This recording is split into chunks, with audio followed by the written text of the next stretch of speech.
उम्र के हिसाब से आपके फेवरेट कैरेक्टर बदल जाते हैं जी। When you are young enthusiasm, तब आपको अर्जुन पसंद आता है, और जब आप लाइफ के संघर्ष, लड़ाइयाँ या अपनों से, रिश्तों से लड़ते हैं, तब आपको कर्ण पसंद आता है कि जब मुझे कोई नहीं समझता।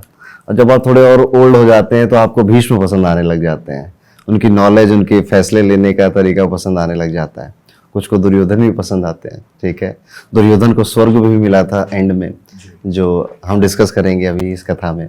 तो महाभारत की कथा, महाभारत के जो 18 दिन के युद्ध हैं, उससे बहुत सालों पहले शांतनु से शुरू होती है।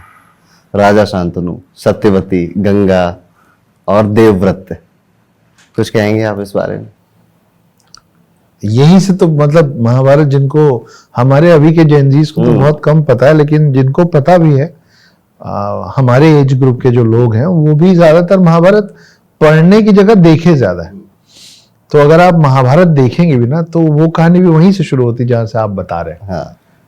कि कैसे वो गंगा से उनको प्रेम हो जाता है और उनको पसंद आ जाती हैं और मना कर देती हैं वो, और फिर एक शर्त के साथ, भीष्म शर्त। हाँ, भीष्म शर्त। तो जिन लोगों को नहीं पता उनको बता दिया जाए कि शर्त ये थी शांतनु से विवाह की, कि तुम मेरे किसी भी जीवन में, मेरे किसी भी निर्णय पे सवाल नहीं पूछोगे। ये एक बात ये होती है कि सवाल मत करना, एक होता है पूछ भी नहीं सकते। तो उनको इतना प्रेम था कि उन्होंने बोला हाँ ठीक है, मैं कोई सवाल नहीं पूछूंगा। और उसके बाद फिर जैसे जैसे उनकी संतान होनी शुरू हुई, वो एक एक करके उसको गंगा में बहा देती थी, और हर बार शांतनु मन महसूस कर रह जाते थे। अब वो क्यों बहा देती थी उसका एक और बैक स्टोरी है।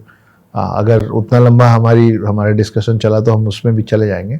लेकिन आखिरी बार जब शांतनु को इस बात को रोकते नहीं बना, उसके बच्चे हैं आप, और आप खुद माँ हैं, आप एक एक करके उसको गंगा में बहा दे रही बच्चों को। तो जब नहीं रहा गया तो उसने एक दिन पूछ लिया, और जिस दिन उसने पूछा उस दिन वो गंगा उनको छोड़ के चली गई। और जिस बच्चे पे पूछा उस बच्चे को इन्हीं को उसके सुपुर्द करके गई, और वो बाद में बने गंगा पुत्र भीष्म पितामह।